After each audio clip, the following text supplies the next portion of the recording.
I ain't afraid of no ghosts.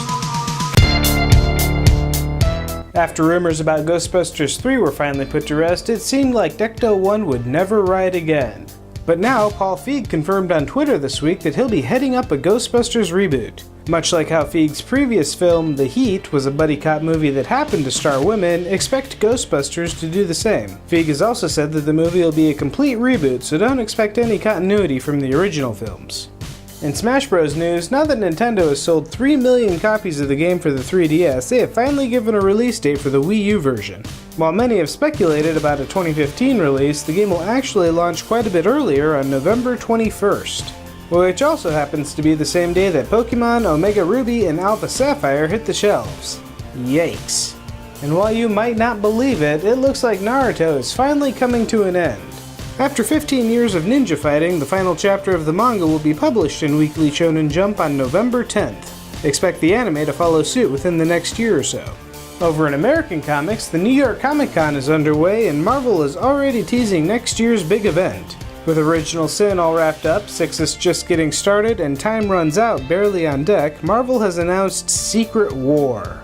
And while Marvel is using the name of their first big crossover event, the promotional art indicates a story more in tune with another famous crossover from the 80s. On the animated front, Marvel has also announced a new animated series centered around the Guardians of the Galaxy, which will hit Disney XD in 2015. And while the comic book-based group of space adventurers are getting the animated treatment, Kanan from Star Wars Rebels will be getting the comic book treatment. Kanan, The Last Padawan will be written by Greg Weisman, so while he may not be producing the second season of the show, it's safe to say he's still involved in the project. In other Star Wars news, Lucasfilm has released on YouTube The Empire Strikes Back Uncut. The full-length movie recreates the entirety of The Empire Strikes Back out of more than 480 fan-made segments.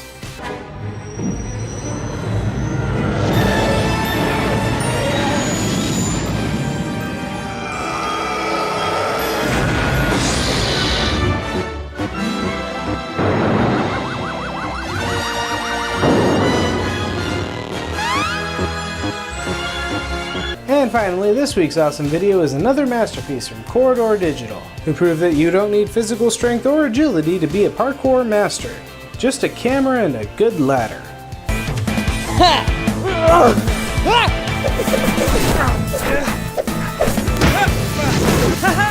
And that's it for this week. Tell me what you think of the Ghostbusters reboot in the comments below. Be sure to like and subscribe, maybe pass this video around to your friends, and have a great week.